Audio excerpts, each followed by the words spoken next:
বাৰিষা বানপানীত উটি যোৱা ঘৰখন নতুনকৈ বনোৱাৰ সপোন হৈ ৰ'ল। ভাতৃক দি যোৱা প্ৰতিশ্ৰুতি হৈ ৰ'ল। সেই প্ৰতিশ্ৰুতি পূৰণ কৰিবলৈ আৰু উভতি নাহে শ্বহীদ ৰাকেশ কুমাৰ। জম্মু কাশ্মীৰৰ কিস্তৱাড়ত সন্ত্ৰাসবাদীৰ গুলীত ৰাঙলী হৈ শ্বহীদ হ'ল ৰাকেশ কুমাৰ। 2023 চনত হিমাচল প্ৰদেশত বাৰিষা হোৱা প্ৰচণ্ড বৰষুণৰ ফলত প্ৰায় 12,000 ঘৰৰ ক্ষতিসাধন হৈছিল।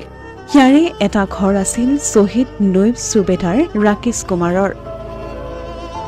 10টা কোঠাৰ ঘৰখন পুনৰ নিৰ্মাণ কৰিব নোৱাৰাত ভাড়াঘৰত বাস কৰিছিল ৰাকেশ কুমাৰৰ পৰিয়ালটোৱে।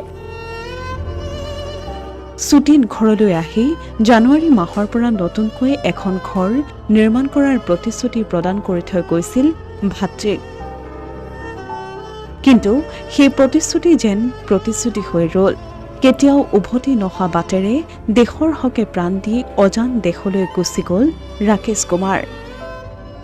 मैं आया था और उसने बोल के गया कि मैं दिसंबर में आऊँगा और दिसंबर के बाद फिर हम जो जनवरी से नया काम लगाएंगे घर का, क्योंकि हमारा मकान, मेरा और उसका मकान इकट्ठा था 10 कमरों का। तो पिछले साल वो यानी कि 13 अगस्त 2023 को मतलब रात को जो है वो टोटल डैमेज हो गया था। জম্মু কাশ্মীৰৰ কিস্তৱাড় বনাঞ্চলত আত্মগোপন কৰি থকা সন্ত্ৰাসবাদীৰ বিৰুদ্ধে এক অভিযান চলাইছিল ভাৰতৰ নিৰাপত্তা বাহিনীয়ে। ঘন অৰণ্যৰ মাজত লুকাই থকা সন্ত্ৰাসবাদীয়ে এই অভিযানৰ সময়তে গুলীবৰ্ষণ কৰে ভাৰতীয় নিৰাপত্তাৰক্ষীলৈ।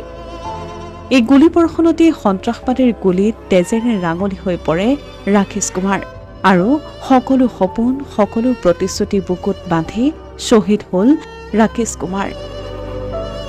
হিমাচল প্ৰদেশৰ ৰাকেশ কুমাৰৰ মৃত্যুত পৰিয়ালৰ মাজত এক শোকাকুল পৰিৱেশে বিৰাজ কৰিছে। 90 বছৰীয়া মাতৃ, পত্নী, কন্যা আৰু পুত্ৰক এৰি সন্ত্ৰাসবাদীৰ আক্ৰমণত নিহত হোৱা শ্বহীদৰ মৃত্যুৰ পাছতেই তেওঁ পৰিয়ালক বাসগৃহৰ সুবিধা প্ৰদান কৰিবলৈ দাবী উত্থাপন কৰিছে। মঙলবাৰে সামৰিক মৰ্যাদা প্ৰদানেৰে শেষকৃত্য সম্পন্ন কৰা হ'ল শ্বহীদ ৰাকেশ কুমাৰৰ। Asomiya Pratidin digital desk.